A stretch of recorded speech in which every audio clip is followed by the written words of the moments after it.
Chen Chen ngày ní anh tới tại lục cho buôn chắc đại khôi khát ní. Ba mình anh chân tê dọc lùi hai trên bịp tê cần chọn dương mình chỉnh châm mình nú đại rong phèo tê. Cách sân dí chỉ mũi xa tụm nợp lùi vốn miên sờ sệt mà lờ. Bà anh bầm piên ai tàu piki. Tai prap pinay mùi một cốt thưa ở phung tiền mũ thưa ca mùi năm ắt bản cả. Công dọc riêng xa tụm nợp nông ti krong một bầm pay kê ấy. Lục hú chỉ nẹt một pi bờ tê cọt thả. Cọt nâng tinh play lật dương tiền ọ. Tầm lái phú chiêng xa tụm nợp sai sập. Lục hú có bán nhát năm phần lươn ca lụt lo mọc ỏi đài. Kron tại chạ vỉa. Tên nợ nâng ca lang thuê đòn. Ní vì coach bạp bà chạ ao môn châu. Play lật ai thông đôi pênh pòng. Tai khang knong sấp tai pro hong nâng tật. Pro hong rửa ọt vì mình men chỉ riêng rồi bao giờ. Lục hú cọt ở lùi hai dọc tụm nền. Nhôm khơi anh trong bằng com dương ở chụp sợi tật. Cứ trong vô cầm rai pip xa tụm nợp tai mình anh. Trao bộ anh như vậy tới tại miên sạch xong chừng nhẹ. Các pipi năm môn tiếc cần chọn tới thiệp rồi bạc. Cứ bong liên đã lôi mà pay mơn giòn chu trồ. Nú cứ quát smart chất phơi chi mình nụ lọ. Mà giang tiết đây ní chi rồi bọc phun thay dường. Hai đứa vậy ban chi ở nhẹ cài một trên bên chi rồi ngày. Ngày ní anh cho nợ ti ní tiếng ọt nghỉ. Cứ sầm rạch chất đa tam lô khu hời. Cha, nhẹ na ai nom dương rộp lôi tràn dương stap nhẹ nụ. Ngày ní anh tới tại cho hạt lệ kha mình cho cọt tới cho. Propon chara rồi đây ní. Cứ nhôm chầm này pe mùi khai sờ xe cốt nâng đầm lặng. Anh bạc cọt thà trong cướp krong đại khuôn. Công ní dây pịa đại dương mình rồi. Thành đây ní khmin anh còn nơi tại vợ. Cho hạt lệ kha ở lươn hai pro lệ sừng ngặt mộc. Ha nè rồi nhiều tế. Pinit ở dương trong sau tập bẩn man của bạn. Trong bánh năm bẩn man của bạn. Tên này cướp krong sẽ toàn hạp hiệp snow nhôm ban bẩm plan chào hỏi. Một nghi sau tập mù lật than nhôm tộc ảnh. Bong linh công tên ấy. Đây không tiếc cần chọn ní cứ bong lay đầm rờ mùi. Lỡ tờ ở kia ở hời. Linh chen nhôm rộp ở anh đỏ đọp. Lỡ dương lên chọc cái sân nhà anh ai chọc Evan trên tờ lỡ nít bàn. Chạ trên bị phun thmây rồi bỏ dương. Chạ trên bị nhôm mình tờ nà tề. Plơ cùng nật khóc nia mình ai rung khnia thưa ca bản tề. Nhôm tờ đam đo đây còi phnom. Anh chụt hai mền tề. Đây nút à suy clang đam smile mùi đam con mình đọt đại. Anh nơi trong đam lật tiệt. Ha dương miên tay rồi bong đây phần nọ. Mình nè Asrai lơ mà tập hiệp sân khâm tha anh mình trơ tiếp xa bằng riêng clang tề. Linh chen anh nít thưa rương ắtប្រយោជន៍. Đây còi phnom nút sấp tay bờ. Anh chồng này prap mơn giòn tới chua vịt phở ấy. Đi dây tròn. Pu cháu nâng nè ai tiết trơ kê bọc bình chọt.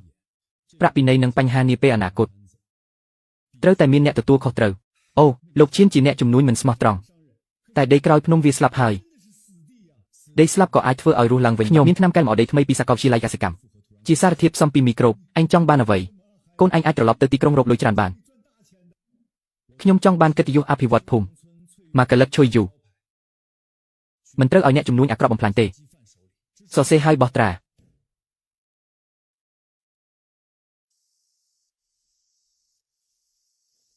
Ô nì sất thưa ấy nì. Thưa bong chọc luôn anh. Ha. Linh chen, như tha anh dọc drop sầm bát tiếng ớt tập no lơ đầy slap nì. Anh trong đam ẩm bờ lụ ấy. Rồi bong nick pu bay mai thề. Kla dương tự lụt. Smile để anh đam mình đọt tê. Tê nhôm ca pia cùng ỏi. Anh lắc khôi để anh lụt mình chênh, tức vì hô một bồng pol để nhôm. Anh như vậy age cuột, lục chiên nâng dọc lan thông một từ tua lật khai còi. Anh chân nhôm nơi khang chương rồi bong đạch nì. Xôm ọp ở xa tờ anh rộp lôi tràn. Mình đắp bong ôn, khátប្រយោជន៍ mục. Dương nâng khơi khnia.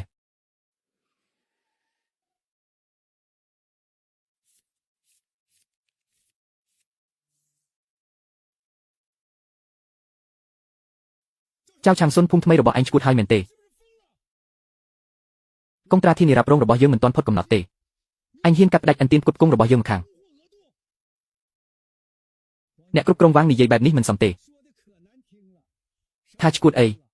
Dương thưa tam đầm rơi ca tiếp xa. Công mốc nì dây bịa thồm. Anh cầm pung hay công tra.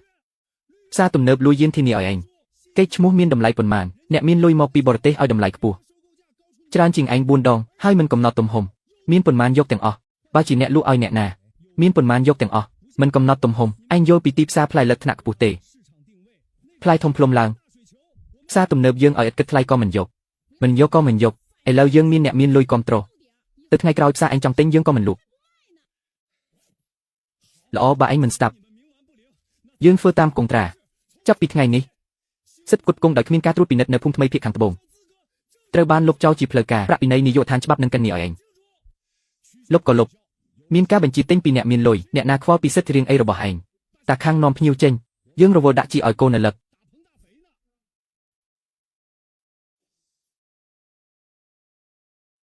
Nẹ cúp krong vang xông chốc sân. Linh chen. Hãy ấy tới đây smooth spoon nu. អ្នកមិនមែនជាអ្នកគ្រប់គ្រងបច្ចេកទេសផ្ទះកញ្ចក់លេខ1ទេមិនចុះសម្រុងគ្នាបែកគ្នាហើយផ្ទះកញ្ចក់ខាងត្បូងខ្ញុំប្រគល់ឲ្យគេឥឡូវដីអំបិលខាងក្រោយភ្នំនេះជារបស់ខ្ញុំឈួតហើយដីនេះអំបិលខ្លាំងស្មៅក៏ដុះមិនរស់យកអីដាំម្លឹកអ្នកគ្រប់គ្រងវាងមើលនេះផែនការកែលម្អដីដោយមីក្រូបអញចង់ប្រើបាក់តេរីបន្សាបដីអំបិលថ្លៃដើមនិងហានិភ័យខ្ពស់ពេកពិបាកក្រោយទៅជោគជ័យដីនេះទុះអន់ក៏ដោយតែគ្មានសារធាតុគីមីថ្នាំសម្លាប់សត្វល្អិតនៅសល់ទេគ្រាន់តែប្រើធាតុដានដើម្បីបង្កើតប្រព័ន្ធអេកូឡូស៊ីឡើងវិញឥឡូវដែលដាំនៅទីនេះគុណភាពប្រកបជាល្អជាងផ្ទះកញ្ចក់ចាស់លីងឆេនខ្ញុំជាអ្នកជំនួញខ្ញុំមើលតែលទ្ធផលឥឡូវឯងគ្មានផ្ទះកញ្ចក់សមរម្យមួយផងដូច្នេះខ្ញុំរៀបចំកិច្ចសន្យាភ្នាល់មួយខ្ញុំមិនទាមទារការទិញធានាតម្លៃ2ខែក្រោយបើលឹកខ្ញុំមិនដល់21ដឺក្រេទេខ្ញុំមិនយកលុយទេឥឡូវទាំងអស់ឲ្យឯងដឺក្រេ20អញដឹងទេថានេះមានន័យយ៉ាងណាក្នុងឧស្សាហកម្មនេះជារបស់ល្អបំផុតក្នុងចំណោមល្អបាទដល់ខ្ញុំចង់បានរថយន្តត្រជាក់ល្អបំផុតរបស់ផ្សារលួយយន់មកយកទំនិញហើយតម្លៃកើន20ពីតម្លៃដើមហ៊ានចុះហត្ថលេខាទេហាអ្នកគ្រប់គ្រងវាងគុំស្ដាប់អ្នកសិក្សានេះអួតអីបើគាត់អាចដាំម្លឹកនៅដីប្រៃឲ្យបានដឺក្រេ20ខ្ញុំនឹងស៊ីសំណាញ់ដែកនេះល្អលីងឆេនខ្ញុំជឿចិត្តនឹងជំនាញឯងកិច្ចសន្យាភ្នាល់នេះខ្ញុំចុះហត្ថលេខា2ខែក្រោយខ្ញុំនឹងនាំក្រុមរថយន្តត្រជាក់ល្អបំផុតក្នុងខេត្តមកយកកលឹកឯងកុំឲ្យខ្ញុំខកចិត្តអីសន្យា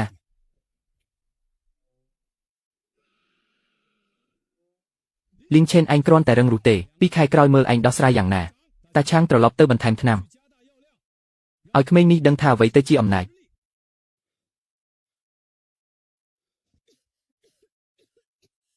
តាឆាងប្រយ័ត្នបន្តិចលោកម្ចាស់ឈៀនសៀវភៅណែនាំថា1ហិកតាឡាយតែកន្លះធុងទេឯងចាក់3ធុងហើយអ្នកមីងលីវឯងដឹងអីថ្នាំខ្លាំងរលឹកកាន់តែធំលោកម្ចាស់ឈៀនទិញតាមទម្ងន់យើងត្រូវដាំឲ្យធំយ៉ាក់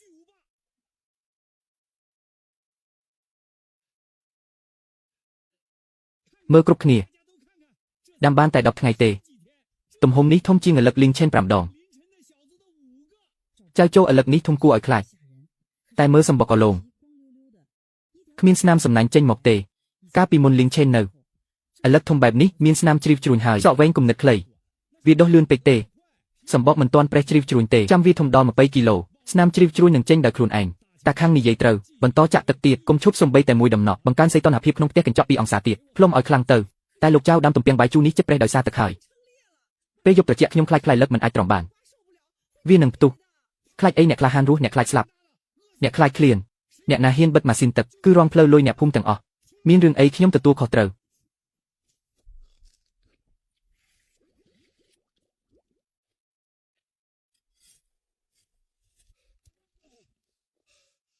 បងនាងទឹកមីក្រូបេនីស្អុយណាស់របស់នេះអាចជួយសង្គ្រោះដេកដែលខូចនេះបានទេ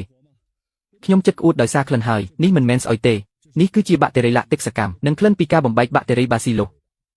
មើលចុះពួកវាកំពុងលេបត្របាក់ជាតិអាល់កាឡាំងក្នុងដីហើយប្រេងក្នុងដីមិនដល់3ថ្ងៃទេដីនេះនឹងប្រែពីពណ៌ទៅជាពណ៌ត្នោតខ្មៅដែលស័ក្តិសមសម្រាប់រុក្ខជាតិ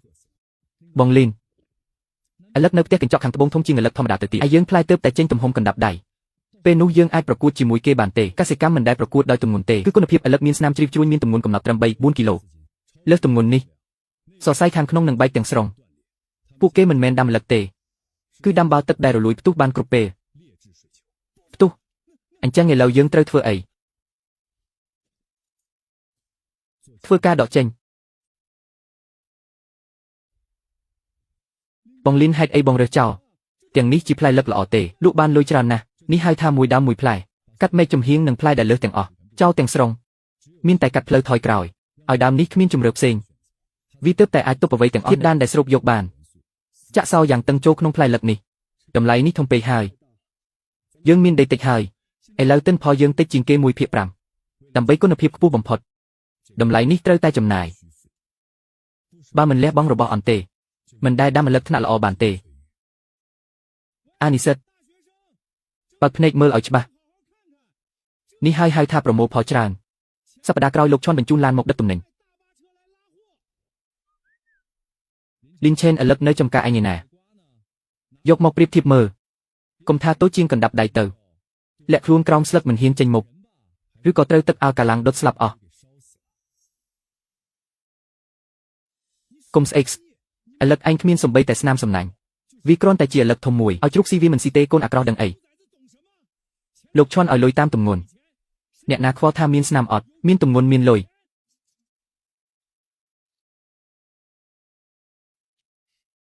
ចាប់បូឥឡឹកនៅដៃឯងបាត់ផ្លែចាប់ផ្ដើមខ្មៅហើយហូរទឹកនេះគឺសារធាតុចិញ្ចឹមច្រើនពេកទឹកស្ករហូរចេញមកនោះមិនមែនទឹកស្ករទេ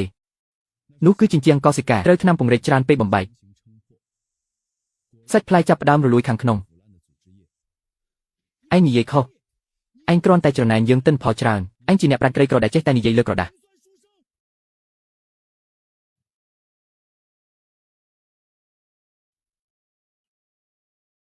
ច្រណែននេះហើយឥឡឹកសំណាញ់ថ្នាក់ល្អពិតប្រាកដស្អាតអាចស៊ីបានអត់ទម្ងន់ឥឡឹកមួយផ្លែរបស់ឯងមិនដល់សំបីតែមួយភាគតូចរបស់ខ្ញុំមួយផ្លែស្មើឯង10ផ្លែទីផ្សារនឹងបង្ហាញឯងដោយលុយពិតសម្រាប់ឧស្សាហកម្ម10000ជីននៅតែជាសម្រាប់ជូជីធ្វើការកុំខាត់ពេកជាមួយអ្នកធ្វើពុតដេក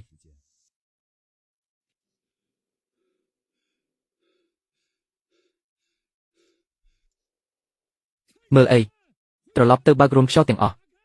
បាញ់ថ្នាំរក្សាទុកឲ្យច្រើនមិនត្រូវឲ្យលឹកមានបញ្ហាមុនពេលលោកឈានដល់ទេទៅឆាប់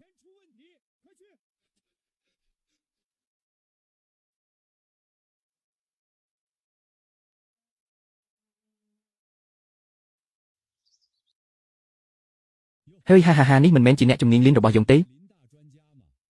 មិននៅតែលេងជាមួយឥឡឹកតូចទាំងនោះឥឡឹកដែលខ្វះអាហារូបត្ថម្ភរបស់អ្នកលីនឆេនឥឡឹកនៅចំការអ្នកស្រុកមាន100គីឡូទេសំបីតែលុយទិញជីក៏មិនគ្រប់ដែរ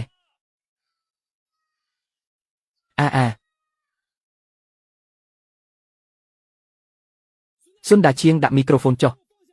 ឥឡឹកធំរបស់ឯងមានប្រយោជន៍អីសម្បោះដូចសាច់ជ្រូកងាប់កូនឆ្កែងដឹងអីលោកឈៀនទិញតាមគីឡូឥឡឹកមួយផ្លែ20គីឡូគឺលុយសុទ្ធគ្រាន់តែលីនឆេនរៀនច្រើនពេកទុកតែមួយផ្លែក្នុងមួយដើមនេះហៅថាខ្ជះខ្ជាយជូជីមកគាត់ត្រាតឹងស្នាមប្រេះលើលឹកទី2បងលីនគេធ្វើហួសហេតុពេករាល់ថ្ងៃយកមីក្រូហ្វូនមកស្រែកឆ្កែខំឯងនឹងខំវិញទេចង់អារម្មណ៍លើទិន្នន័យតែបងលីនឥឡឹកយើងតូចពេកចិត្តទុំហើយនៅអាចធំទៀតទេវាមិនត្រូវការធំទៀតទេខាងក្នុងវាកំពុងកាត់ឡើងការប្រេះស្រាំដែលមើលមិនឃើញ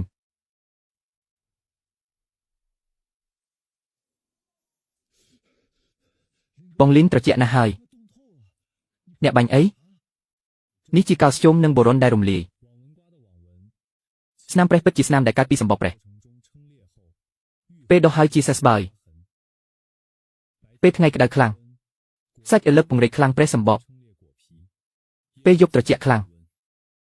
សម្បកកន្ត្រាក់យ៉ាងលឿនបងលីនមានន័យថាស្នាមប្រេះនេះកើតពីត្រជាក់និងការប្រេះត្រូវហើយតែក្នុងលក្ខខណ្ឌដែលខុសគ្នាខ្លាំងនិងទឹកខ្វះខាតខ្លាំងពុកជាមួយធាតុដានត្រឹមត្រូវទើបអាចបង្កើតស្នាមប្រេះល្អឥតខ្ចោះនេះឥឡឹកនៅផ្ទះកញ្ចក់ខាងត្បូងដែលប្រើថ្នាំពន្លឿនមិនដែលមានស្នាមពេលវេលាបែបនេះទេ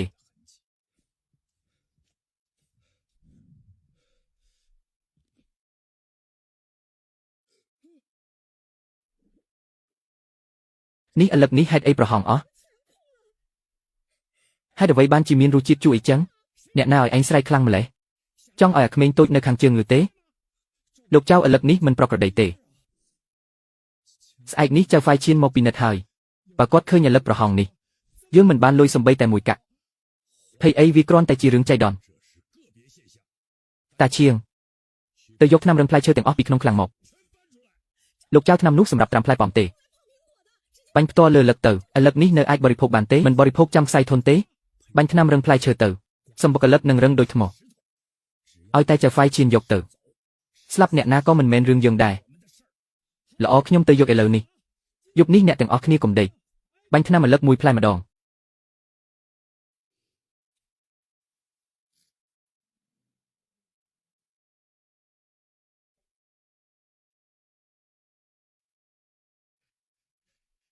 លោកថៅកែលោកជាអ្នកមកពិនិត្យពីចៅហ្វាយឈៀនមែនទេសូមអញ្ជើញចូលខាងក្នុងឥឡឹកយើងធំហើយល្អ រៀបចំទុកឲ្យលោកហើយខ្ញុំមកយកគំរូនាំខ្ញុំទៅមើលឪឡឹករបស់អ្នកលោកថៅកែមើលនេះ25គីឡូធំម្លេះទូទាំងខេត្តរកផ្សេងទៀតគ្មានទេខ្ញុំកាត់លោកកាត់តាមចិត្តកាត់ខូចរាប់យើងឪឡឹកនេះរឹងណាស់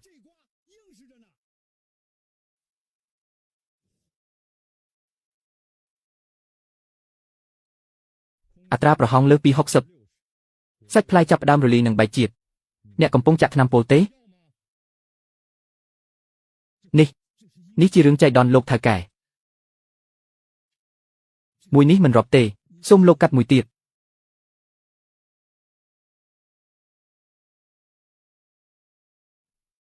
ជាតិផ្អែម 5.5 សំបីត្រសក់ក៏ផ្អែមជាងហើយសម្បកមានសារធាតុគីមីរឹងខ្លាំងលោកថៅកែសូមអភ័យទោសឥឡូវនេះធំណាស់ដាក់លក់ផ្សារប្រកាសជាលក់ដាច់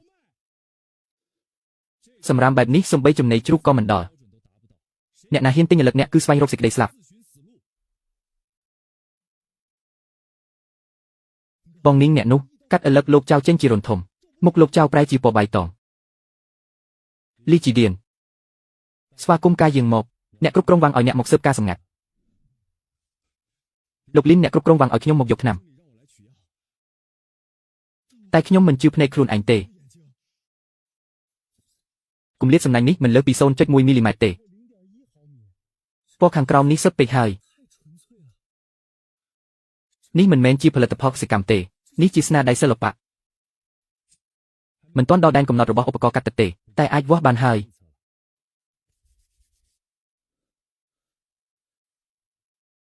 ធ្ងន់ណាស់ទំហំតូចម្លេះតែអារម្មណ៍សង្កត់ដៃខ្លាំងម្លេះទឹកនិងសរសៃពិតជាតឹងណែនខ្លាំង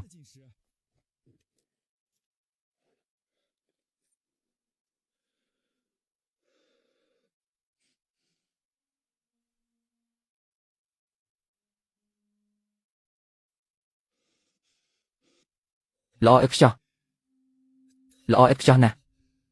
ខ្ញុំធ្វើការត្រួតពិនិត្យគុណភាព10ឆ្នាំមិនដែលឃើញសំណាញ់ដែលមានរចនាសម្ព័ន្ធល្អឥតខ្ចោះបែបនេះទេកាត់មិនអាចទៅរួចទេនេះពិតជាមិនអាចទៅរួចទេដីស្រែធម្មតាអាចដាំឪឡឹកក្រអូបបែបនេះបានយ៉ាងម៉េចលីជីវាស់ជាតិស្ករមើល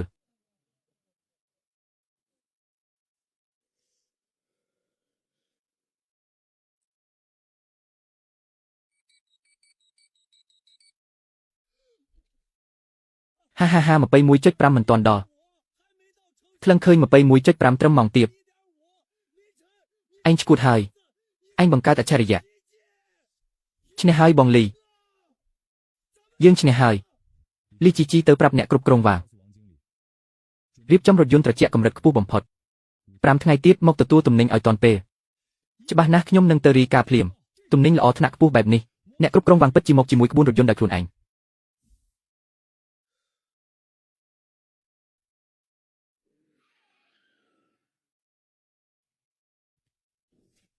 ចៅបូមនុស្សនោះមិនមែនជាមនុស្សរបស់លោកឈៀនទេគាត់ជាអ្នកស្ម័គ្រចិត្តរបស់ផ្សារលូយ៉ននៅស្ងៀមខ្ញុំមិនខ្វាក់ទេឥឡូវយើងសំបីតែជ្រូកក៏មិនស៊ីដែរស្អែកនេះលោកឈៀនមកឃើញឥឡូវប្រហោងទាំងនេះយើងទាំងអស់គ្នាត្រូវវិនិច្ឆ័យមិនអាចវិនិច្ឆ័យទេតែឈៀងស្ដាប់នេះលោកឈៀនគ្រាន់តែជាអ្នកលក់បន្តប៉ុណ្ណោះគាត់មិនចេះត្រួតពិនិត្យគុណភាពតតែសោះស្អែកព្រឹកពេលរថយន្តលោកឈៀនមកដល់យើងដឹកទំនិញភ្លាមពេលដាក់លើរថយន្តគាត់ហើយបំណុលអាក្រក់នេះជារបស់គាត់យល់ទេយល់ហើយប្រញាប់ដឹកឡានស្លាប់គេមិនស្លាប់អញទេកណ្ដាប់ដៃទីផ្សារមិនដែលមកយឺតដោយសារសំណាងអ្នកទេ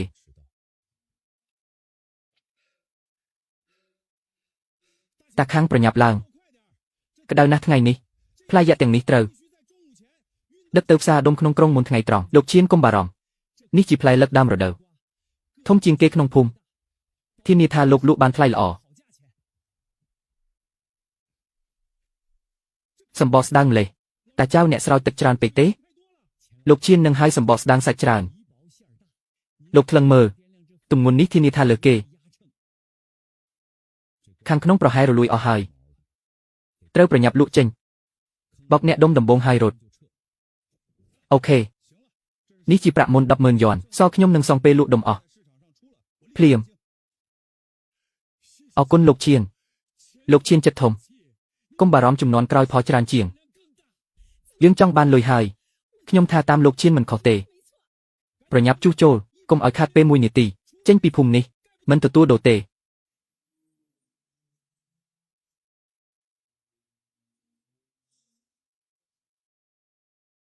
លីនឆេនឃើញទេលុយពិតប្រាកដនឹងហើយជាអំណាចនឹងហើយជាទីផ្សារដីប្រៃរបស់ឯងអាចរកលុយបានប៉ុន្មានប្រហែលជាមិនគ្រប់ទិញទឹកក៏ថាបានហាកុំមកធ្វើអាក្រក់ទីនេះផ្លែលឹកពោទាំងនោះឯងធ្វើបាបគេកូនឆ្កែច្រណែនហើយនឹងហើយជាប្រាក់ដំបូងឯងនៅចាំផ្លែលឹកតូចរបស់ឯងស្លាប់អត់បាយទៅតាចៅលុយពីការបោកប្រាស់មកលឿនតែវិនាសក៏ធ្ងន់ដែរកុំមករកទីនេះលុយជុលហោប៉ៅខ្ញុំហើយជារបស់ខ្ញុំអញពូកែមែនចេះរកលុយ 10000 យ៉នមកមើលខ្ញុំមិនលេងល្បិចទេខ្ញុំធ្វើតែការវាយប្រហារកម្រិតខ្ពស់គិតមើលពេលវេលាពួកគេក៏មកដល់ហើយពួកគេណាអ្នកសម្រាមមកយកឥលឹករលួយរបស់អញហើយ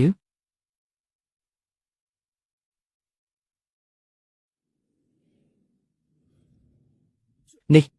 ដានអីមើលទៅដូចសត្វទឹកកកអីចឹងក្រុមហ៊ុនលីយូនស្រស់អ្នកគ្រប់គ្រងវាងមិនបានលុបចោលកិច្ចសន្យាជាមួយយើងទេគាត់មកធ្វើអីព្រឹកនេះខ្ញុំយករថយន្តដឹកផ្លែឈើកម្រិតខ្ពស់បំផុតមកឲ្យឯងអរគុណអ្នកគ្រប់គ្រងវាងឥឡូវបានដល់ពេលទុំល្អឥតខ្ចោះហើយអាចប្រមូលផលបានគ្រប់ពេលរបាយការណ៍គុណភាពរបស់ឯងកាលពីម្សិលមិញទៅដល់ទីស្នាក់ការក្រុមប្រឹក្សាភិបាលទាំងមូលភ្ញាក់ផ្អើលជាតិស្ករច្រើនជាង 21.5 នេះជាអច្ឆរិយៈមិនអាចទេដីថ្មនោះដុះឥលឹកផ្អែមយ៉ាងម៉េចទៅឥលឹកផ្អែមអីហ្នឹងដីនេះឥឡូវហៅថាសួនត្បូងមរុកអ្នកគ្រប់គ្រងវាងសូមពិនិត្យទំនិញ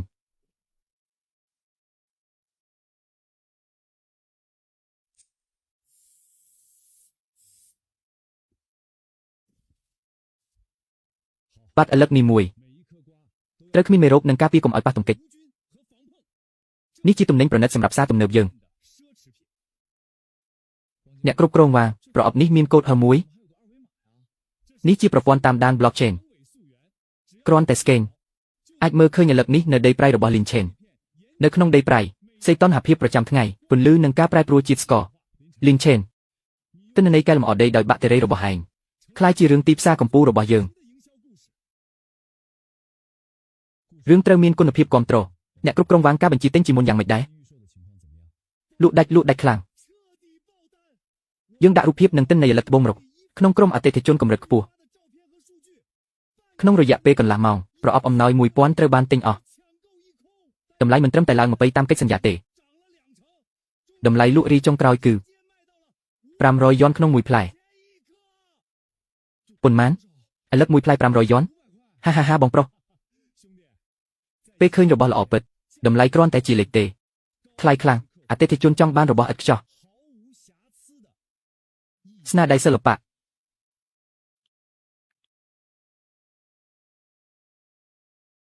អ្នកគ្រប់គ្រងវាងបើការលក់មុនបានលុយហើយតាមកិច្ចសន្យារបស់យើងការទូទាត់ទំនិញនេះអាចធ្វើតាមកណីផ្លូវការបានគ្មានបញ្ហាទេហិរញ្ញវត្ថុកំពុងរងចាំតាមអនឡាញប្រាក់នៅសល់ 30,000 មួយកាក់ក៏មិនខ្វះចូលភ្លាម500 យ៉នមួយផ្លែលឹកមួយរបស់គេស្មើតម្លៃឡានយើងមួយសុទ្ធតែការវិចខ្ចប់សុទ្ធតែបោកអ្នកក្រុងដាក់ប្រអប់ស្អាតក៏នៅតែលឹកដដែល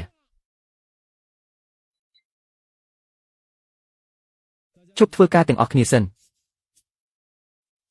ខែមុន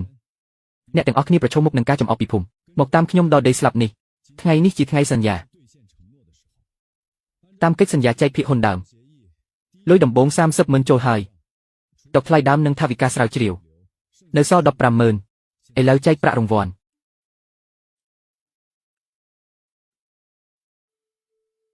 30,000បងលីនអ្នកផ្ទេរឲ្យខ្ញុំ 30,000 ខ្ញុំធ្វើស្រែ10 ឆ្នាំមិនដែលឃើញលុយ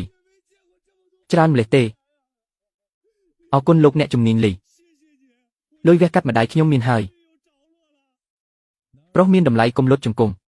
នេះជាលទ្ធផលពីញើសនិងការគោរពវិជាសាស្ត្ររបស់អ្នកនេះគ្រាន់តែជាលើកទី1ប៉ុណ្ណោះបើតាមខ្ញុំរក្សាកិច្ចសន្យានិងគុណភាពរាល់លើកក្រោយនឹងបានចំនួននេះ 30000ចែកគ្នា30000ដឹងដូច្នេះខ្ញុំទៅតាមលីងឆេនដីប្រៃដែរមុខស្មុកស្មាញ់អីវាជាការបោកប្រាស់មិនយូរទេឥឡូវយើងនៅចំការពេលលោកឈុនមកយកលើកក្រោយយើងក៏មានលុយដែរចៅចៅឥឡូវលើកទី1របស់លោកឈុនដឹកតាមឡានចំហគ្មានទូទឹកកកមែនទេមិនតាក់ទងនឹងអ្នកទេគេដឹកទៅផ្សារដុំលក់ចេញភ្លាមឥឡូវដែលហ្វឹងដើម្បីខ្ទេចច្រមុះក្តាមក្រោមកម្ដៅ38អង្សានៅក្នុងឡានដឹកទំនិញដែលរញ្ជួយអញទីមើលគេអាចទ្រាំបានប៉ុន្មានម៉ោងមុននឹងផ្ទុះលោកថៅកែឈុនមិនមែនជាមនុស្សល្ងីល្ងល់ទេពេលគាត់ដឹងថាដឹកយកទៅជារបស់ផ្លែលឹកក៏លួយស្អុយអញគិតមើលគាត់នៅតែមកដឹកកលឹក1សែនគីឡូដែលនៅសល់របស់អញទៀតទេអ្នកកំណត់ពេលអញនិយាយបំភ្លើសកុំមកបំភ័យគេនៅទីនេះលោកថៅកែឈុនសន្យាថាមានប៉ុន្មានគាត់យកទាំងអស់ចាំអញអង្គុយកាន់ក្រដាសឥតប្រយោជន៍នោះរងចាំលោកថៅកែឈុនរបស់អញទៅអ្នកគ្រប់គ្រងវាងជួសជុលរួចរាល់ត្រៀមចេញដំណើរ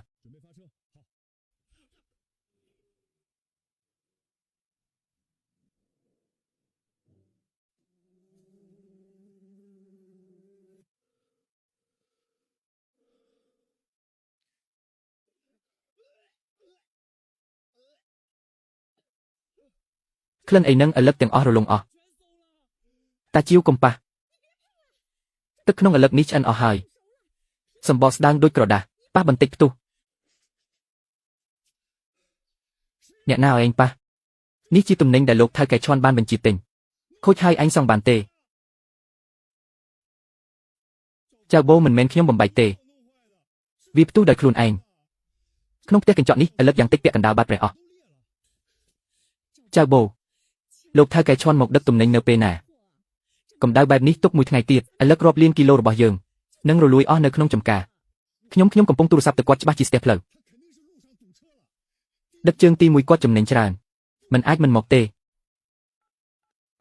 សុំទោសលេខដែលអ្នកហៅគឺទេ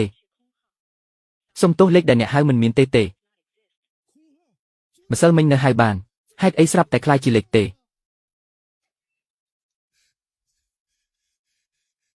មិនអាចទេម្សិលមិញគាត់នៅប្រាប់ខ្ញុំថ្ងៃនេះនឹងយកឡានដឹក10គ្រឿងមកច្បាស់ជាគាត់បដូរលេខអីនេះគាត់រត់គេចខ្លួនហើយយើងត្រូវគេបោកបិទមាត់កុំយំកុំឲ្យអ្នកខាងជើងងឺសាច់ដាក់តាជាងទៅទីក្រុងគាត់ស្នាក់នៅសន្តាគារហុងយ៉ងច្បាស់ជាគាត់នៅទីនោះរងចាំយើងបើកឡានទៅក្រុងចាប់គាត់ឥឡូវខ្ញុំទៅយកម៉ូតូឥឡូវលោកសៀនណៃណាអ្នកដែលនៅផ្ទះអ្នកទិញដីដាំឥឡូវនោះលោកសៀនណៃណានៅបន្ទប់ណាលោកសៀនអីឯងរកអ្នកថតធំនោះចាស់គាត់នឹងហើយគាត់នៅដេកលើផ្ទះមែនទេនាំយើងទៅរកគាត់ឲ្យលឿនរកអីទៀតគាត់ចេញពីសន្តាគារតាំងពីម្សិលមិញហើយចេញហើយគាត់ទៅណាគាត់ថាទៅណាអត់ខ្ញុំដឹងអីគាត់ទៅណាគាត់ចេញប្រញាប់ណាស់មិនទាំងយកប្រាក់កក់វិញផងហើយទុក10ឆ្នាំពេញបន្ទប់ក្លិនស្អុយណាស់នេះជាបានគាត់ទុកថាបើមានអ្នកភូមិថ្មីមករកឲ្យអញនេះទៅគេឥ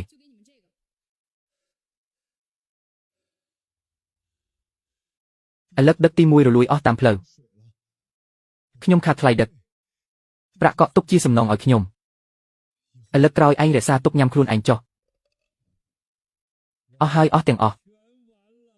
រាប់រយម៉ឺនគីឡូណាស់នេះជាជីវិតអ្នកភូមិទាំងមូលចាស់បូយើងទៅផ្ទះវិញថាម៉េច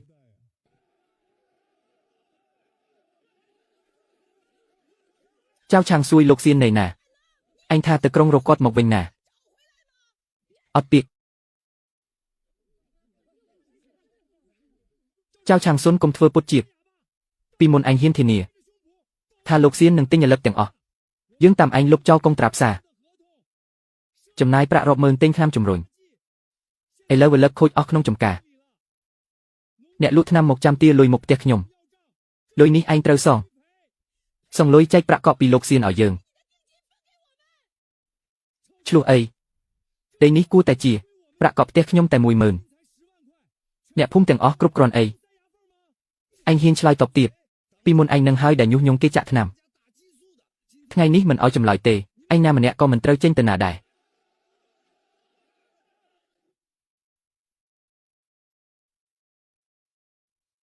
ផ្ទុះអស់ហើយកម្ដៅឡើងផ្លែលឹកទឹកផ្ទុះអស់ហើយ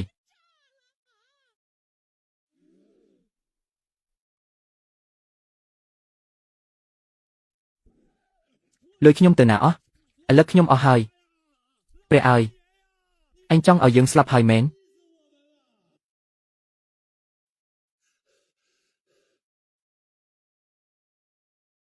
បងលីនឡានលេខ2ជួសជុលរួចរាល់ហើយសរុប 2000 ប្រអប់ឥឡូវថ្នាក់ពេជ្រ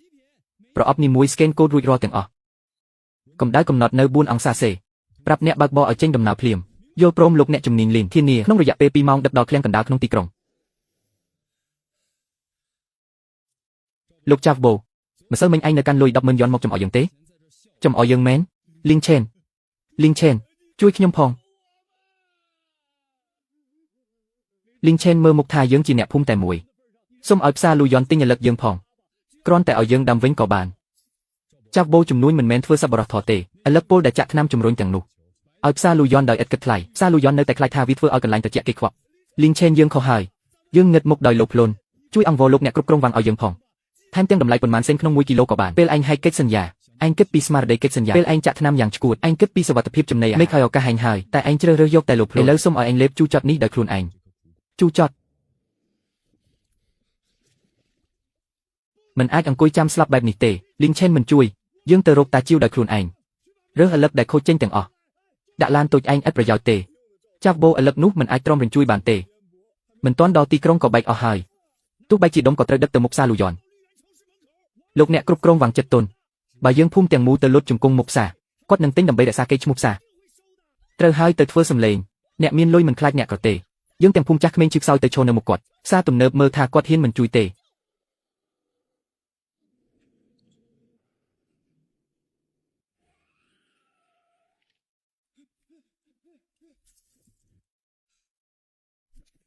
អ្នកគ្រប់គ្រងវាង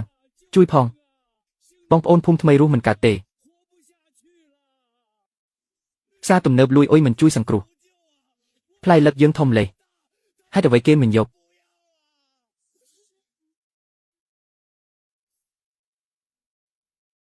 អ្នកគ្រប់គ្រងវាងសូមមេត្តាផងមួយសេនយកឥឡឹកនេះទៅបើមិនអញ្ចឹងទេភូមិយើងត្រូវទៅសុំទានចៅចាំងសុនឯងនៅមានមុខមករឿងទៀតជំនួយមិនមែនជួយជនក្រីក្រទេក៏មិនមែនកន្លែងចាក់សម្រាមដែរហេតុអ្វីលឹកតូចទំហំកណ្ដាប់ដៃឯងលក់ថ្លៃគេទិញឥឡូវធំរបស់យើងគេមិនយកឯងរួមគ្នាបោកយើងចង់ដឹងថាហេតុអ្វីអញ្ចឹងថ្ងៃនេះប្រាប់ឯងឲ្យដឹងច្បាស់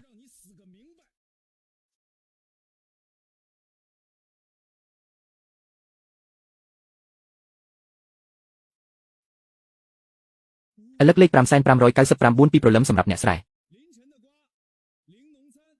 ដាំដុះដោយធាតុដានអេកូឡូស៊ីផ្លែនីមួយមានប្រព័ន្ធតាមដានคล้ายៗ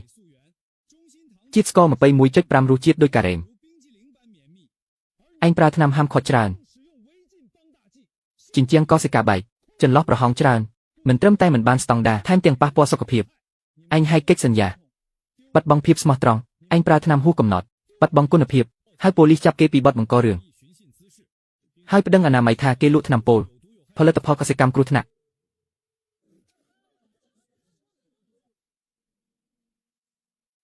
អាយ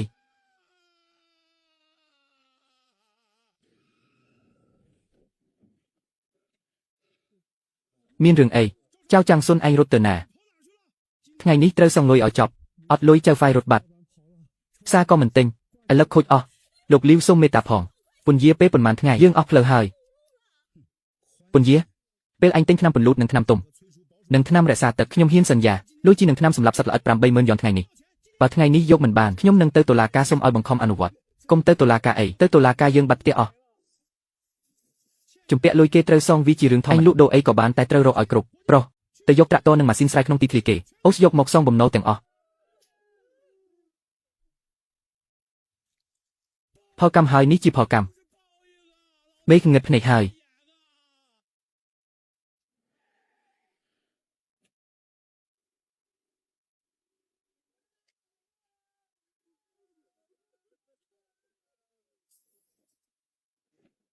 បងលីងចេញមកថ្នាក់ដឹកនាំក្រុងនឹងលោកវ៉ាមកដល់ហើយមកឲ្យយើងដាក់ស្លាក លីងឆេនធ្វើបានល្អណាស់របាយការណ៍គុណភាពនិងទិន្នន័យលក់ដំបូងរបស់ឯងមិនត្រឹមតែធ្វើឲ្យស្រុកភ្ញាក់ផ្អើលថ្នាក់ដឹកនាំក្រុងក៏សរសើរមិនដាច់ពីមាត់អ្នកជំនាញលីនដាំរលឹកសំណាញ់នៅដីប្រៃធ្ងន់ឲ្យផ្អែមលើសពី21ដឺក្រេនេះជាការជំរុញបច្ចេកវិទ្យាកសិកម្មក្រុងទាំងមូលដោយចាក់ថ្នាំពើកម្លាំងអរគុណលោកថ្នាក់ដឹកនាំខ្ញុំគ្រាន់តែធ្វើតាមធម្មជាតិរបស់រុក្ខជាតិរក្សាគោលការណ៍កសិកម្មមើលខាងនោះហើយជាការប្រឆាំងធម្មជាតិគ្មានស្មារតីកិច្ចសន្យាទើបធ្លាក់ខ្លួនយ៉ាងនេះកសិកម្មមិនអាចប្រញាប់ប្រញាល់បានទេកុំយកចិត្តគំនិតនឹងគោលការណ៍លក់ឲ្យអ្នកជំនួញឆ្លៀតឱកាសលីងឆេនសុំទោសយើងមើលឃើញតែមុខលុយគ្រប់ដណ្ដប់ស្មារតីឃើញរលឹកដែលអញដាំឃើញរថយន្តត្រជាក់របស់ផ្សារទំនើបយើងចាញ់ដោយពេញចិត្តបងស៊ីនយើងបំផ្លាញកេតភូមិថ្មីយើងសុំនឹងទទួលផលកម្មនេះលុយ80000យ៉នជំពាក់ហាងជីយើងលក់ផ្ទះលក់ដីក៏សងវិញដែរដីនេះខូចដោយសារយើងហើយដឹងថ្ងៃនេះហេតុអីធ្វើពីដើមអញបណ្ដេញបងលីនចេញកន្ទុយរឹងណាស់ចៅភោមនុស្សធំត្រូវចំណាយលើការលោភលន់កណ្ដាប់ដៃទីផ្សារមិនខ្វល់ទឹកភ្នែកទេ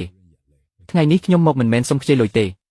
មិនមែនសុំឲ្យឯងជួយលក់ឥឡឹកខូចទេចាំយើងដោះស្រាយដីផ្ទះកញ្ចក់ចេញសិនសង្ឃឹមថាឯងនឹងទទួលយកដីនេះកុំឲ្យវាខូចខាតលីងឆេនតំបន់ថ្មីភាគខាងត្បូងអាក្រក់ជាងអ្វីដែលខ្ញុំគិតទៅទៀតបំណុលហាងសម្ភារៈកសិកម្មគ្រាន់តែជាផ្ទៃក្រៅអ្វីដែលធ្ងន់ធ្ងរទីត្រូវបានបំផ្លាញដោយសារថ្នាំពង្រេកផ្លែនិងទឹកច្រើនពេកត្រូវចំណាយពេលយ៉ាងតិច3ឆ្នាំដើម្បីស្ដារឡើងវិញអ្នកធ្វើខុសត្រូវទទួលទោសជាច្បាប់ទីផ្សារប៉ុន្តែក្នុងនាមជាខ្ញុំមើលមនុស្សរាប់រយអ្នកធ្លាក់ក្រវិញមិនបានទេធ្លាក់ក្រហើយក៏មើលដីល្អត្រូវបោះបង់ចោលមិនបានដែរលីងឆេនឯងជាយុវជនមានចក្ខុវិស័យធំប្រាប់ខ្ញុំមើលតាមទស្សនៈពាណិជ្ជកម្មសុទ្ធតំបន់ខាងត្បូងនេះនៅមានសង្ឃឹមទេមានលោកវ៉ាងខ្ញុំមិនដែលគិតធ្វើតែអ្នកលក់ផ្លែឈើថ្លៃទេអ្វីដែលខ្ញុំចង់ធ្វើគឺលើកកម្ពស់ឧស្សាហកម្មកសិកម្មទាំងមូលកែច្នៃជ្រៅអញថាយកឥឡឹកលក់មិនចេញទាំងនោះធ្វើជាផលិតផលឧស្សាហកម្មឥឡឹកយកនៅតំបន់ខាងត្បូងទោះជាជាងកសិកាបែកនិងជាផ្អែមមិនគ្រប់បាត់បង់តម្លៃទីផ្សារស្រស់ទាំងស្រុងប៉ុន្តែតាមការស្រាវជ្រាវសម្ងាត់ពីមុនថ្នាំពង្រេកផ្លែដែលគេប្រើទូខុសច្បាប់តែរយៈពេលបំបែកសារធាតុគីមីខ្លីណាស់បច្ចុប្បន្នកម្រិតសារធាតុគីមីក្នុងឥឡឹកនេះនៅក្នុងបន្ទាត់សុវត្ថិភាពចំណីអាហារជាតិអញថាឥឡឹកនេះទោះញ៉ាំផ្ទាល់មិនកើតតែអាចធ្វើជាវត្ថុធាតុដាំឧស្សាហកម្មត្រឹមត្រូវទោះវាអាក្រក់និងគ្មានរសជាតិតែសរសៃនឹងទឹកក្នុងសាច់ផ្លែគឺជាវត្ថុធាតុល្អសម្រាប់នឹងធ្វើផ្លែឈើស្ងួតឯងនេះឆ្លាតណាស់ដកស្គោតែម្ដងមិនត្រឹមតែជួយសង្គ្រោះតំបន់ខាងត្បូងទេថែមទាំងពង្រីកខ្សែច្រវាក់ផលិតកម្មប៉ុន្តែលីងឆេនពេលនេះឯងនឹងទៅទិញតំបន់ខាងត្បូងក្នុងនាមអ្វីពួកគេទើបតែត្រូវគេបង្ខំចិត្តបើឯងដេញថ្លៃទាបពេកគេមិនគិតថាអ្នកកំពុងចាប់ឱកាសពីគ្រោះថ្នាក់គេលោកលេខាធិការវ៉ាងខ្ញុំមិនមែនមកធ្វើសប្បុរសធម៌ទេអ្វីដែលខ្ញុំនឹងធ្វើគឺជាការរួមបញ្ចូលតែសមហេតុផលទាំងស្រុងខ្ញុំនឹងមិនស្ដារការទិញផលិតផលស្រស់ក្នុងតម្លៃខ្ពស់ទេខ្ញុំនឹងធ្វើជាអ្នកផ្គត់ផ្គង់វត្ថុធាតុដាំកែច្នៃដោយប្រើតម្លៃមូលដ្ឋានដ៏តឹងរ៉ឹងបំផុតដើម្បីទិញតម្លៃនេះគឺគ្រប់គ្រាន់ឲ្យពួកគេសងបំណុលហាងសម្ភារៈកសិកម្មរក្សាផ្ទះនិងដីតែមិនបានចំណេញមួយកាក់ទេនេះជាតម្លៃដែលពួកគេត្រូវបង់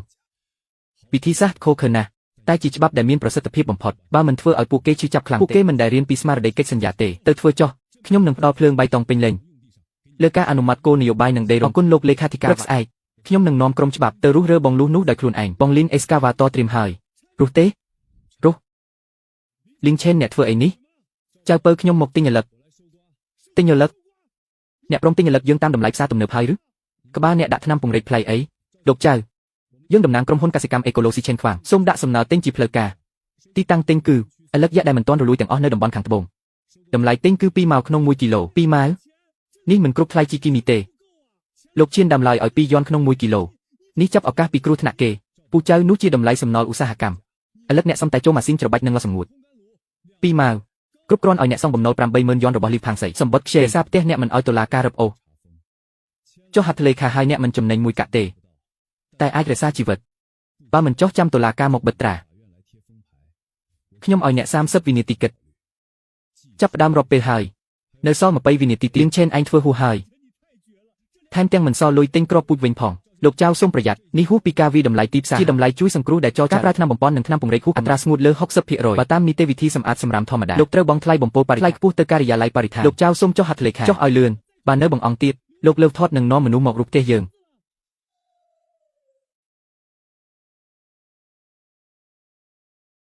ចៅឆាងរួយថ្ងៃនេះជាថ្ងៃចុងក្រោយហើយបើគ្មានលុយ80000ទេខ្ញុំនឹងហៃឡានមកដឹកគ្រឿងចាក់របស់អ្នកលីងឆេនខ្ញុំជំពាក់តែលុយនេះអាចឲ្យខ្ញុំមុនបានទេ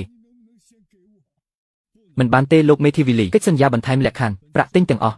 នេះត្រូវផ្ទេរចូលកណនីរបស់លោកលើមិនឲ្យឆ្លងដៃអ្នកណានៅតំបន់ខាងត្បូងទេអ្នកជំនាញលីនធ្វើការស្អាតមែនបើអាចបិទរនលុយ 80000 នេះបានខ្ញុំលើកធាត់មិនដែលធ្វើបាបបងប្អូនទេមិនទុកផ្លូវឲ្យយើងរស់តតែសោះអញចង់ច្របាច់យើងឲ្យស្លាប់មែនលោកចៅខ្ញុំសងបំណុលឲ្យអ្នកហើយរក្សាទ្រព្យសម្បត្តិគ្រួសារអ្នកនេះហើយជាផ្លូវរស់ចាប់ពីថ្ងៃនេះទៅតំបន់ខាងត្បូងលែងជាអ្នកដាំឯករាជ្យអ្នកជាកម្មកររបស់ក្រុមហ៊ុនឆេនខ្វាំងកសិកម្មការគ្រប់គ្រងសេតុនហបនិងថ្លៃទឹកត្រូវតាមបញ្ជាតំបន់ខាងជើង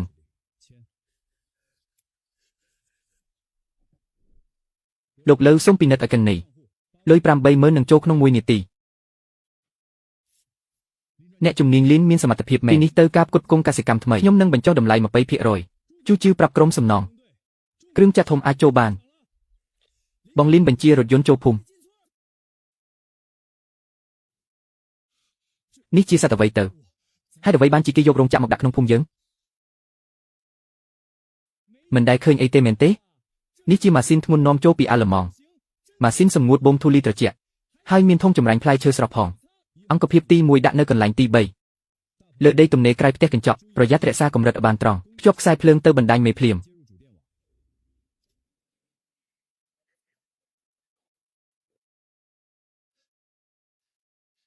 ម៉ាស៊ីនទាំងអស់នេះប្រើសម្រាប់កែច្នៃលឹកខូចរបស់យើងសូមកែបន្តិចវាមិនមែនលឹកខូចទេវាជាវត្ថុធាតុដើមពន្លឺដែលខូចម៉ាស៊ីននឹងដំណើរការជាផ្លូវការថ្ងៃស្អែកកម្លាំងពលកម្មទាំងអស់នៅតំបន់ខាងប្រមូលផ្ដុំនៅមុខរោងចក្រម៉ោង 6 ព្រឹកថ្ងៃស្អែកដើម្បីវឹកហាត់ខ្សែសង្វាក់ផលិតកម្មគ្មានមេរោគលោកអ្នកគ្រប់គ្រងចុះប្រាក់ឈ្នួលយើងវិញគិតយ៉ាងម៉េចចុចកត់ត្រាកំហុសបើមានសាច់ខូចលីចូលកាត់ប្រាក់ឈ្នួលថ្ងៃនោះទាំងអស់បើចង់បានបាយត្រូវប្រុងប្រយ័ត្នឲ្យមែនទែនស្ដាប់ទាំងអស់គ្នាជំហានដំបូងយកសម្បកចេញឥឡូវទាំងនេះដោយសារថ្នាំពន្លូតកោសិកាបែកកណ្ដាលទុនរលោងយកតែសាច់ស្អាតរឹងមាំជុំវិញផ្នែកណាមានក្លិនជូរឬប្រែពណ៌បោះចោលទាំងអស់ចូលក្នុងធុងសម្រាប់ទោះបីកាត់ឥឡូវ20គីឡូនៅសល់តែ1គីឡូក៏ដោយកុំឲ្យមានការចម្លងរោគសោះយល់ទេយល់ហើយ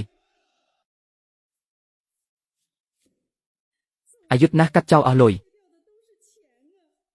បើដឹងមុនមិនរងទុកបែបនេះទេជប់និយាយរឿងហួសហេតុទៅលោកអ្នកគ្រប់គ្រងថាកាត់ខុសមួយដុំកាត់ប្រាក់មួយថ្ងៃចង់ស្លាប់អត់បាយឬកាត់ឲ្យលឿន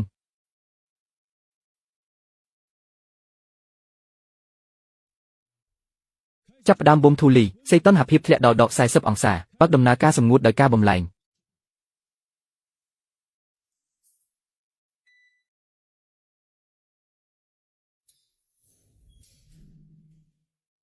បូមធូលីរួចរាល់បើកទ្វារ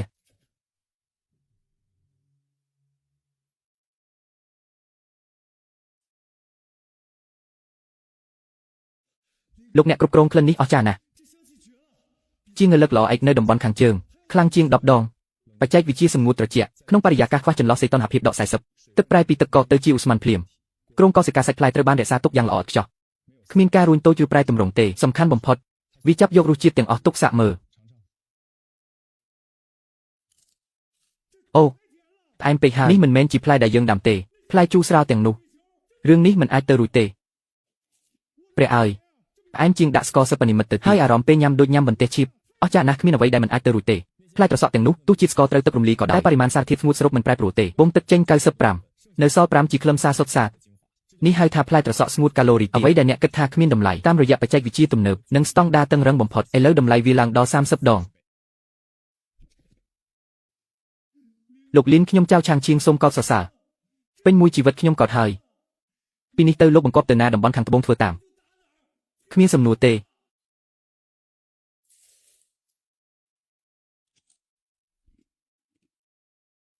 អស្ចារ្យណាស់លីងឆេនឯងនេះពិតជាមនុស្សពូកែអារម្មណ៍ពេលញ៉ាំនេះផ្លែឈើស្ងួតថោកនៅលើទីផ្សារមិនអាចប្រៀបបានទេលីងឆេនគំរូផ្លែស្ងួត1000កញ្ចប់ដែលឯងផ្ញើឲ្យខ្ញុំលក់ដាច់ខ្លាំងណាស់និយាយយឺតអ្នកគ្រប់គ្រងវាងមតិអតិថិជនយ៉ាងម៉េចដែរខ្ញុំដាក់នៅផ្សារលួយយោតំបន់ទំនិញប្រណិតសំខាន់បំផុតឲ្យគេសាកញ៉ាំពួកបុគ្គលិកការិយាល័យដែលមិនហ៊ានទិញថ្នាក់ខ្ពស់ចំពោះផ្លែស្ងួតកញ្ចប់តូច30ទិញដូចឈួត2ម៉ោងគំរូ1000កញ្ចប់ត្រូវគេទិញអស់ទូរស័ព្ទផ្នែកទិញត្រូវសាខានានាហើយចូលពេញលីងឆេនខ្សែសង្វាក់ផលិតកម្មរបស់ឥឡូវមួយថ្ងៃផលិតបានខ្ញុំផ្សារលួយយន្តទិញទាំងអស់ទិញគ្មានដែនកំណត់អ្នកគ្រប់គ្រងវាងកុំចុះកិច្ចសន្យាទិញទាំងស្រុងខ្ញុំឲ្យតែ40ជាសិទ្ធិផ្ដាច់មុខហេតុអ្វីបានជាតម្លៃពេលយប់អាចចរចាបានខ្ញុំអាចបន្ថែមលើតម្លៃលក់រាយឲ្យអ្នកបញ្ចុះតម្លៃ5ទៀត ព្រោះគោលដៅរបស់ខ្ញុំមិនមែនតែផ្សារលូយួនរបស់អ្នកទេខ្ញុំចង់ឲ្យផលិតផលកែច្នៃរបស់ឆេនខ្វាងចូលទៅគ្រប់គ្រងគុណលំដាប់ខ្ពស់ទូទាំងប្រទេសហាងកាហ្វេល្អនិងអាហារពិសេសលើយន្តហោះលោកវ៉ាងឥឡូវខូច10000ជីននៅតំបន់ខាងត្បូងគ្រប់គ្រាន់តែមួយសប្តាហ៍សម្រាប់ម៉ាស៊ីនខ្ញុំចង់ពង្រីកខ្ញុំចង់ឲ្យភូមិជុំវិញធ្វើតាមស្តង់ដាររបស់កម្មវត្ថុធាតុដើមលំដាប់កំពូលឲ្យល្អពេលយប់បើអ្នកមានចំណងគ្រប់គ្រាន់លេបត្របាក់ទីផ្សារជុំវិញថ្ងៃស្អែកយើងចុះកិច្ចសន្យាអ្នករៀបចំសន្និសីទផ្សព្វផ្សាយកសិកម្មទូទាំងស្រុកខ្ញុំចង់ឲ្យអច្ឆរិយៈភូមិថ្មីរីកដុះដាលពេញស្រុក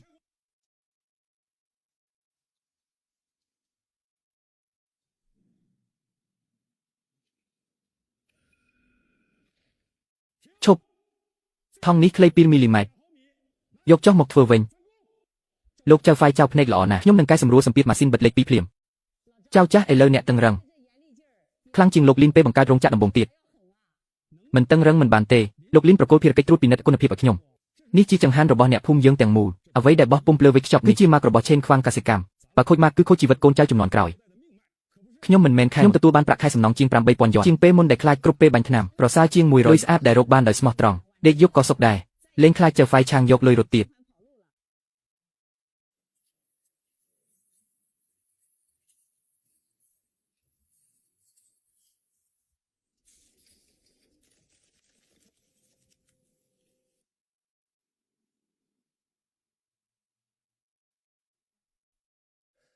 បងលីនសំណាញ់នេះដកអស់ហើយឥឡូវតំបន់ខាងត្បូងនិងខាងជើងភ្ជាប់គ្នាហើយសំណាញ់ក្នុងផ្ទះដកងាយសំណាញ់ក្នុងចិត្តមនុស្សដកពិបាកសំណាងល្អពួកគេឆ្លងផុតលោកលីននេះជាទិន្នន័យផលិតកម្មរោងចក្រខាងត្បូងមួយឆ្នាំ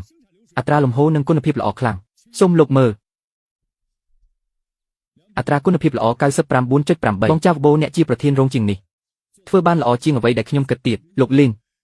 លោកហើយដែលឲ្យឱកាសយើងចាប់ផ្ដើមជីវិតថ្មីតំបន់ខាងត្បូងពីមុនជាដីទំនេរលោកប្រើម៉ាស៊ីនប្រែក្លាយវាទៅជាកន្លែងចម្រើនលោកលីនដីបានល្អហើយឆ្នាំក្រោយតំបន់ខាងត្បូងចង់ដាំពូជពិសេសផ្លែត្រសក់ថ្មពណ៌បែកយើងសន្យាថានឹងធ្វើតាមវិធីសាស្ត្រយ៉ាងតឹងរ៉ឹងមិនប្រើថ្នាំគីមីសូម្បីតែមួយដំណក់រដូវផ្ការីកឆ្នាំក្រោយតំបន់ខាងជើងនឹងផ្ដល់ពូជល្អបំផុតភូមិថ្មីទាំងមូលត្រូវតែក្លាយជាស្តង់ដារខ្ពស់ប្រព័ន្ធអេកូឡូស៊ីគ្រប់ផ្នែកសូមប្រុងប្រយ័ត្នវិធីកាត់ខ្សែបូនឹងចាប់ផ្ដើមបុគ្គលិកសន្តិសុខទាំងអស់ទៅប្រមូលផ្ដុំនៅមុខទ្វារក្រុមហ៊ុន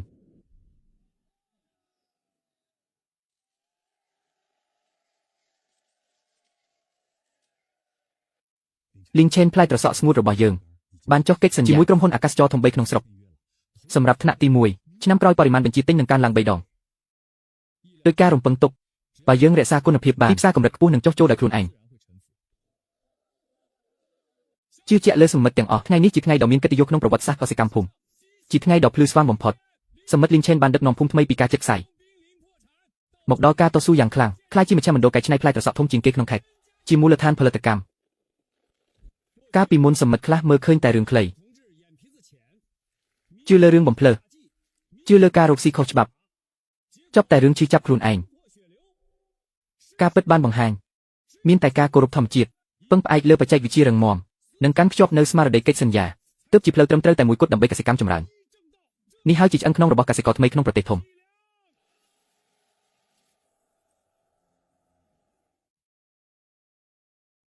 លីងឆេនអនាគតវិស័យកសិកម្មស្ថិតនៅក្នុងដៃអ្នកខ្ញុំនឹងមិនធ្វើឲ្យខូចកិច្ចការនេះទេ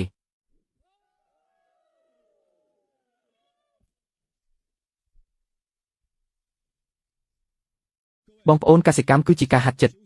ទេមិនដែលកុហកទេកាលពី1ឆ្នាំមុនខ្ញុំបានដាំផ្លែត្រសក់ថ្មពណ៌បៃតងដំបូងនៅទីនេះថ្ងៃនេះខ្ញុំនឹងរុញស្តង់ដារនេះទៅទូទាំងប្រទេសយើងនឹងធ្វើឲ្យផលិតផលកសិកម្មគុណភាពខ្ពស់របស់ប្រទេសមានតម្លៃមិនមែនជារបស់ថោកយើងត្រូវប្រើគុណភាពពិតប្រាកដដើម្បីគ្រប់គ្រងតម្លៃអាហារស្រស់លំដាប់ខ្ពស់លើពិភពលោក